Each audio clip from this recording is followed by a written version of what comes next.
Welcome to the Bible in 1 Year with Melissa Sykes. Today is February 27th. Leading such a large number of people through the wilderness requires a gifted organizer. The Lord Himself arranges Israel by tribes. He assigns each tribe to a specific camping area on one of the four sides of the tabernacle, and each tribe is identified by a distinct banner. He also designates a process for breaking camp and moving to a new location. The Levites are by far the smallest tribe, even with the inclusion of the firstborn males starting from 1 month old. God considers the Levites a substitute for all the firstborn sons of the people of Israel. The firstborn sons, and thus the Levites, belong to the Lord. There are 273 more firstborn sons among the Israelites than there are Levites. God requires a redemption price for these extra firstborn sons, which is collected in silver. The Levites serve the priest on Israel's behalf and oversee the tabernacle and sacrificial system. Organization for Israel's camp. Numbers chapter 2, verses 1 through 34, around 1445 or 1279 BC. Then the Lord gave these instructions to Moses and Aaron. When the Israelites set up camp, each tribe will be assigned its own area. The tribal divisions will camp beneath their family banners on all four sides of the tabernacle, but at some distance from it. The divisions of Judah, Issachar, and Zebulun are to camp toward the sunrise on the east side of the tabernacle beneath their family banners. These are the names of the tribes, their leaders, and the numbers of their registered troops. Judah, Nahshon, son of Amminadab, 74,600. Issachar, Nethanel, son of Zuar, 54,400. Zebulun, Eliab, son of Helon, 57,400.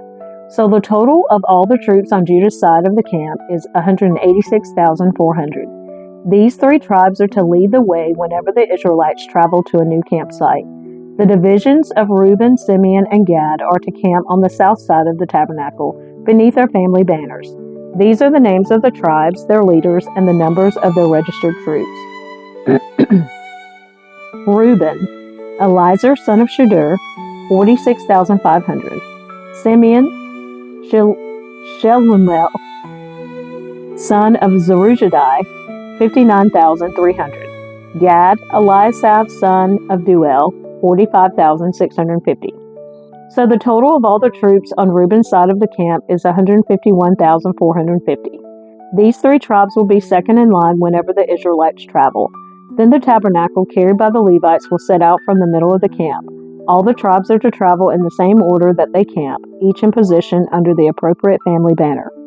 The divisions of Ephraim, Manasseh, and Benjamin are to camp on the west side of the tabernacle, beneath their family banners.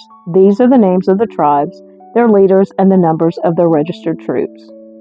Ephraim, Elishama, son of Ammihud, 40,500. Manasseh, Gamaliel, son of Pedazur, 32,200. Benjamin, Abidan, son of Gideoni, 35,400. So the total of all the troops on Ephraim's side of the camp is 108,100. These three tribes will be third in line whenever the Israelites travel. The divisions of Dan, Asher, and Naphtali are to camp on the north side of the tabernacle, beneath their family banners. These are the names of the tribes, their leaders, and the numbers of their registered troops. Dan, Ahizur, son of Ammishaddai, 62,700. Asher, Pagiel, son of Okran, 41,500. Naphtali, Ahira, son of Enan, 53,400. So the total of all the troops on Dan's side of the camp is 157,600. These three tribes will be last, marching under their banners whenever the Israelites travel. In summary, the troops of Israel listed by their families totaled 603,550. But as the Lord had commanded, the Levites were not included in this registration. So the people of Israel did everything as the Lord had commanded Moses. Each clan and family set up camp and marched under their banners exactly as the Lord had instructed them. Levites appointed for service. Numbers chapter 3, verses 1 through 13. This is the family line of Aaron and Moses as it was recorded when the Lord spoke to Moses on Mount Sinai. The names of Aaron's sons were Nadab the oldest, Abihu, Eleazar, and Ithamar. These sons of Aaron were anointed and ordained to minister as priests. But Nadab and Abihu died in the Lord's presence in the wilderness of Sinai, when they burned before the Lord the wrong kind of fire, different than he had commanded. Since they had no sons, this left only Eleazar and Ithamar to serve as priests with their father Aaron.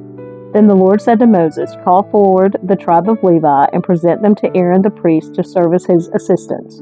They will serve Aaron and the whole community, performing their sacred duties in and around the tabernacle. They will also maintain all the furnishings of the sacred tent, serving in the tabernacle on behalf of all the Israelites. Assign the Levites to Aaron and his sons.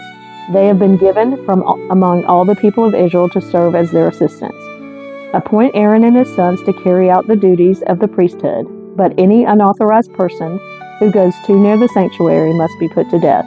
And the Lord said to Moses, "Look, I have chosen the Levites from among the Israelites to serve as substitutes for all the firstborn sons of the people of Israel. The Levites belong to me, for all the firstborn males are mine.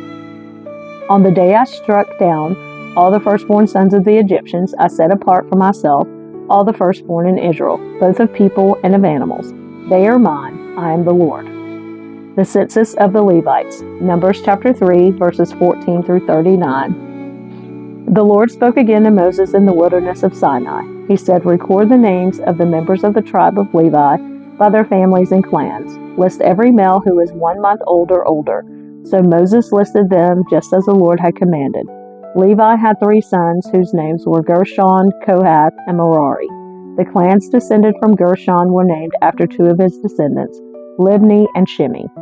The clans descended from Kohath were named after 4 of his descendants, Amram, Izhar, Hebron, and Uziel.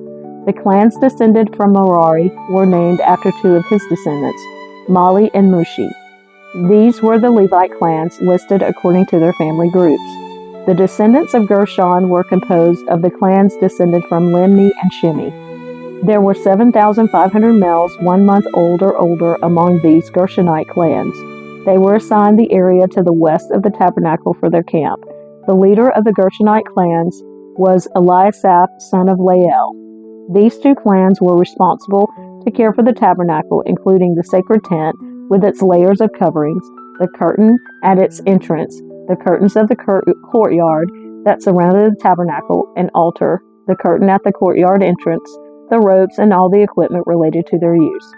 The descendants of Kohath were composed of the clans descended from Amram, Izhar, Hebron, and Uziel. There were 8,600 males 1 month old or older among those Kohathite clans. They were responsible for the care of the sanctuary, and they were assigned the area south of the tabernacle for their camp. The leader of the Kohathite clans was Elizaphan, son of Uziel. These 4 clans were responsible for the care of the ark, the table, the lampstand, the altars, the various articles used in the sanctuary, the inner curtain, and all the equipment related to their use. Eleazar, son of Aaron the priest, was the chief administrator over all the Levites, with special responsibility for the oversight of the sanctuary. The descendants of Merari were composed of the clans descended from Mali and Mushi. There were 6,200 males 1 month old or older among these Merarite clans. They were assigned the area north of the tabernacle for their camp. The leader of the Merarite clans was Zuriel, son of Abihail. These 2 clans were responsible for the care of the frames supporting the tabernacle, the crossbars, the pillars, the bases, and all the equipment related to their use. They were also responsible for the posts of the courtyard and all their bases, pegs, and ropes. The area in front of the tabernacle in the east toward the sunrise was reserved for the tents of Moses and of Aaron and his sons, who had the final responsibility for the sanctuary on behalf of the people of Israel. Anyone other than a priest or Levite who went too near the sanctuary was to be put to death. When Moses and Aaron counted the Levite clans at the Lord's command, the total number was 22,000 males 1 month old or older. Redeeming the firstborn sons. Numbers chapter 3, verses 40 through 51. Then the Lord said to Moses, "Now count all the firstborn sons in Israel who are 1 month old or older, and make a list of their names. The Levites must be reserved for me as substitutes for the firstborn sons of Israel. I am the Lord. And the Levites' livestock must be reserved for me as substitutes for the firstborn livestock of the whole nation of Israel." So Moses counted the firstborn sons of the people of Israel just as the Lord had commanded. The number of firstborn sons who were 1 month old or older was 22,273. Then the Lord said to Moses, "Take the Levites as substitutes for the firstborn sons of the people of Israel, and take the livestock of the Levites as substitutes for the firstborn livestock of the people of Israel. The Levites belong to me. I am the Lord. There are 273 more firstborn sons of Israel than there are Levites. To redeem these extra firstborn sons, collect 5 pieces of silver for each of them, each piece weighing the same as the sanctuary shekel, which equals 20 gerahs. Give the silver to Aaron and his sons as the redemption price for the extra firstborn sons."